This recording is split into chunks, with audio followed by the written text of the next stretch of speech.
먼저 이연걸 씨 근황부터 알아볼 텐데요. 네. 요 비주얼 기억나시죠? 사실 대부분의 배우들이 배역을 위해서 무술을 배우잖아요. 네. 그런데 이연걸은 정말 태어날 때부터 달랐다. 이 유전자부터가 무술을 위한 존재였다라고 할 정도로 굉장히 아주 특출난 재능을 갖고 있었다고 해요. 8살 때부터 몸놀림이 남달랐고요.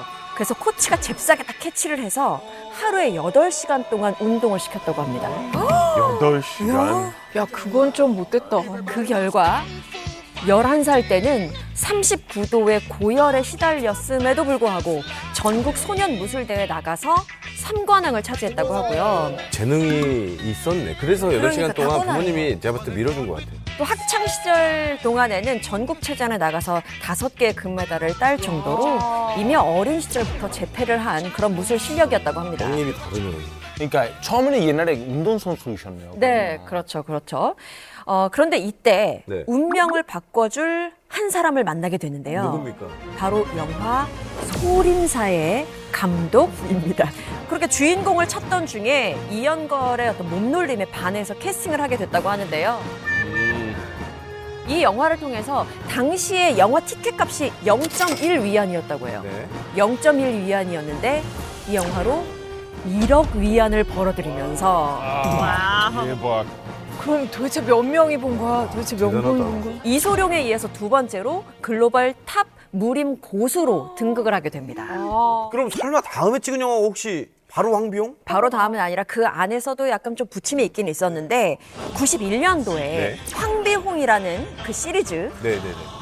이 영화를 찍으면서 다시 한번 이연걸 신드롬을 일으키게 되죠. 아, 91년도에 시작되는 거네, 전설이. 아시아 최고의 스타가 그렇죠. 탄생이 됩니다. 한국에도 난리가 났어요. 이 영화가 개봉되고 나서 학교 가면은 뒤에서 애들이 제 친구가 저 아직도 기억나는데 옆에 잡아줘. 이게 무영각이라고 있습니다. 몸을 이렇게 가로로 눕혀가지고 맞아. 발로 막 차고 다니는 거예요. 이게 맞아. 그래서 진짜 난리였습니다. 난리였어요. 이거 다 네. 따라하고 이렇게 맞아요. 이렇게 딱 하는 거. 아니 근데 이렇게 인기가 많았는데 갑자기 영화계에서 좀 사라지지 않았나요? 갑자기였어. 제작자와의 어떤 불화도 있었다고 해요. 그래서 결국 본인이 직접 제작사를 차려서 이제 영화를 하는데 하지만 곽원갑 외에는 그렇다 할 성과를 내지 못하게 되면서 돌연 영화계에서 잠적하게 된 거라고 전해지죠. 저런 불화설 말고도 안 보인 이유가 또 하나 있었는데 네. 2013년도에요. 그 갑상선 항진증이라는 네. 병이 찾아왔는데 오야. 오, 얼굴이 왜 이래요? 오. 이 찰성가 얼굴 어디 갔어요? 아파 보이죠. 몸이 많이 안 좋아지신 것 같아요. 네. 엎친 데 덮친 격이라고 17년도에는 과거에 워낙 이제 무술 영화를 많이 찍으면서 입은 부상 때문에 장애 3급 판정까지 받으면서 진짜요? 그렇게 수척해진 모습이 포착됐다고 합니다. 아이고. 아니 근데 이게 이분은 워낙 또 운동을 많이 하시고 무림 고수 막 이러니까 저는 늘 건강할 줄 알았는데 이게 조금 이렇게 병 앞에서는 진짜 장사가 없는 것 같아요. 세월이랑. 약간 예. 또 이게 불운도 찾아와서 정말 죽음의 고비까지도 왔었는데요. 아이고. 2004년에 그 휴가차 가족들이랑 몰디브를 찾았는데 갑자기 그때 이제 쓰나미가 온 거예요. 어우야. 네, 이제 그때 다행히 목숨을 구하긴 했는데 이런 사고까지 이제 겪고 나서 이연걸이 아예 배우 활동을 중단하고 재단을 설립해서 자선 사업을 많이 했다고 합니다. 네, 뭐 그 덕분에 2008년에 세계에서 가장 영향력이 있는 이제 중국인 대상 수상하기도 했다고 합니다. 아니 뭐 진짜 세상을 구하는 영웅이 또 되셨네요. 아니 지금 건강은 또 어떤지 좀 걱정이 되는데요. 지난해 자신의 모습을 SNS에 또 공개를 했어요. 네. 그때 생기를 되찾은 모습이어서 많은 분들이 다행이다 싶을 정도로 안도를 했고요. 네. 그리고 요때 과거에 공개됐었던 유언이 다시 한번 그래요? 이렇게 화제가 되기도 했었거든요. 그 유언의 내용을 보니까 네. 객지에 사는 사람은 끝내 고향으로 돌아가듯이 나 역시 고향으로 돌아갈 것이고 네. 또 죽은 뒤에 100억 위안, 우리나라 돈으로요. 네. 1조 6,478억 원. 요 정도의 재산을 기부할 것이다 라고 적혀 있었다고 합니다. 오, 대단하다. 국가 예산이네. 와. 자, 그러면 이제 우리가 또 황비용의 히어로 관지림 씨의 근황도 좀 알아봐야죠. 진짜 최강의 미모. 황비홍, 너무 예뻤어요. 네. 용영호재. 동방불패에서 정말 뛰어난 외모를 선보였던 정말 문 남성들의 가슴을 설레게 했던 그녀인데 아 진짜 이 당시에는 저는 사실 근데 그때 왕조연파, 임청아파 있었지만 전 반지름파였습니다. 네. 그런데 이렇게 뛰어난 외모 때문에 재벌들만 골라서 만나더니 급기야는 이혼 위자료로 투자에 성공해서 본인이 부동산 재벌에 오른 그런 또 일이 발생을 했습니다. 나의 학창 시절의 여신이 재벌 킬러였다고요? 약간 충격인데. 그러네. 좀 그러네. 이렇게 예쁜 분이. 19살에 이제 데뷔를 해서 정말로 단숨에 스타로 주목을 받게 됐는데요. 네. 인기가 절정이었던 20살 때 네. 16살 연상이었던 재벌과 네. 결혼을 하게 됩니다. 16살에? 그래서 그런지 3개월도 되지 않아서 결혼 생활이 끝났습니다. 3개월. 네. 빨리 빠졌어. 보통 연애를 3개월 해도 되게 짧게 만나는데 그쵸. 결혼 생활을 3개월 하고 끝냈다고 합니다. 너무 짧네. 네, 그렇게 다시 영화계로 복귀한 관지림이 또 한 번 재벌과 사랑에 빠지는데요. 대단하다. 이번에는 정말 유명한 홍콩 은행가의 장남이었다고 해요. 네. 그런데 이 남자가 유부남의 아내가 임신 중이기까지 했다고 합니다. 이게 말이 돼? 그러면은 지금 이 부부 사이에 있는 관지림 씨가 그 남편이랑 뺏은 거야.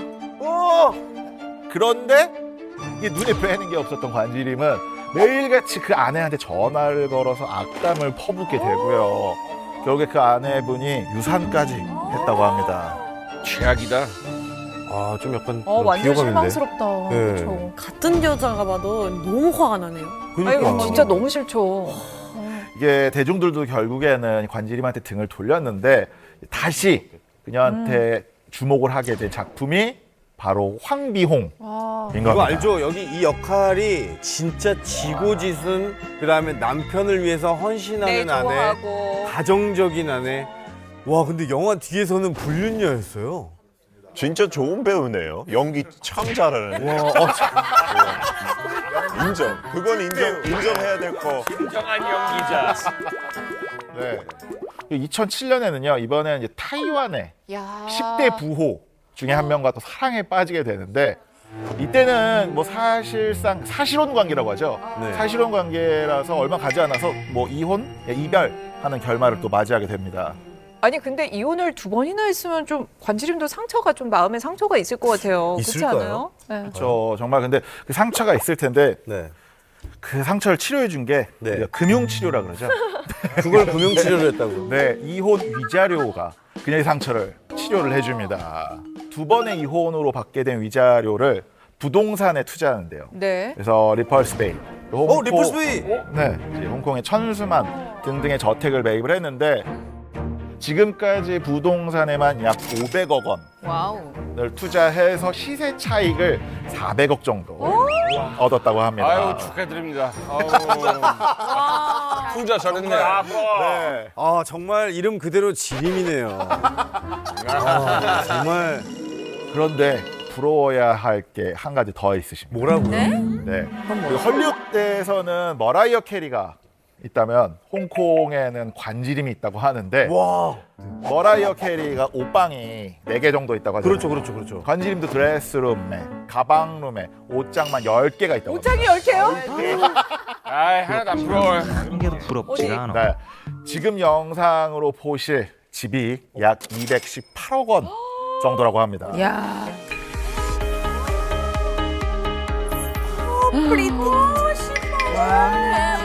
신발도 어마어마하네. 처음 보는 모델이네. 리미티드 에디션이 많네. 아, 이 집이 진짜. 홍콩에서 저런 뷰 가지려면 진짜 여러분 세계에서 진짜 손가락 안에 드는 비싼 곳인데. 근데 보니까 이분 있잖아요. 이혼 재테크 없네요. 따로 없네요. 이혼 재테크. 따로 없네요. 그러네. 재테크를 그러네. 이혼으로 하시네. 아니 근데 재테크도 이런 재테크는 좀 따라해서는 안 될 재테크라는 좀 생각이 들고요. 네. 그래도 미모가 여전한 건 진짜 부러운데 질투나네요. 진짜 예쁘네요. 아, 역대급으로 진짜 네. 비명과 환호가 나왔던 진짜 옷방이었네요. 네. 정말 대단해요. 자, 그러면 이제 다음에 만나볼 홍콩 스타 누군가요? 동방불패의 그녀 바로 임청아입니다. 드디어 나왔습니다. 드디어 나왔어. 내가 와. 제일 좋아했어. 내가 제일 좋아했어. 근데 요새 얼굴 보기가 힘들잖아. 맞아요. 동방불패 때는 진짜 어마어마했거든요. 근데 영화계 떠나셨나요? 좀 추억이 됐네요. 못 본 지 한참 됐는데. 그렇죠. 우선은 이제 동방불패 때 홍콩보다 오히려 한국에서 인기가 더 뜨거웠다고 해요. 정말요? 그래서 실제로 내한을 하기도 했는데 그렇게 내한했을 때 당시에 임청아의 나이가 38살이었어요. 아, 이거 봐. 이제 그러다 보니까 국내에서는 네. 좀 약간 늦게 데뷔하고 늦게 떴나 보다라는 반응이 있었는데요. 네. 대만에서는 학창 시절부터 그 얼짱으로 유명해서 정말 고등학교를 졸업하자마자 영화에 데뷔했다고 합니다. 오 이쁘다. 아름답다. 대박인데? 어머 어쩜. 우리 진짜 태어났을 때부터 미모 달랐네요. 다르다 달라. 그렇게 동방불패, 절대쌍교, 김경삼님 등등을 연이어 흥행시키면서 임청아 효과라는 말까지 나올 정도였는데요. 그런데 돌연 은퇴를 선언했습니다. 왜요? 결혼과 함께 영화계를 떠나게 된 거죠. 제발. 근데 남편한테 주춤하라고 그런 거 아니에요? 그 반대였습니다. 반대? 오히려 남편이 너무 속을 썩여서였는데요. 그냥 바람 피는 것뿐만이 아니고요. 임청아가 아들을 못 낳는다고 다른 데서 아들을 낳아오기도 했어요.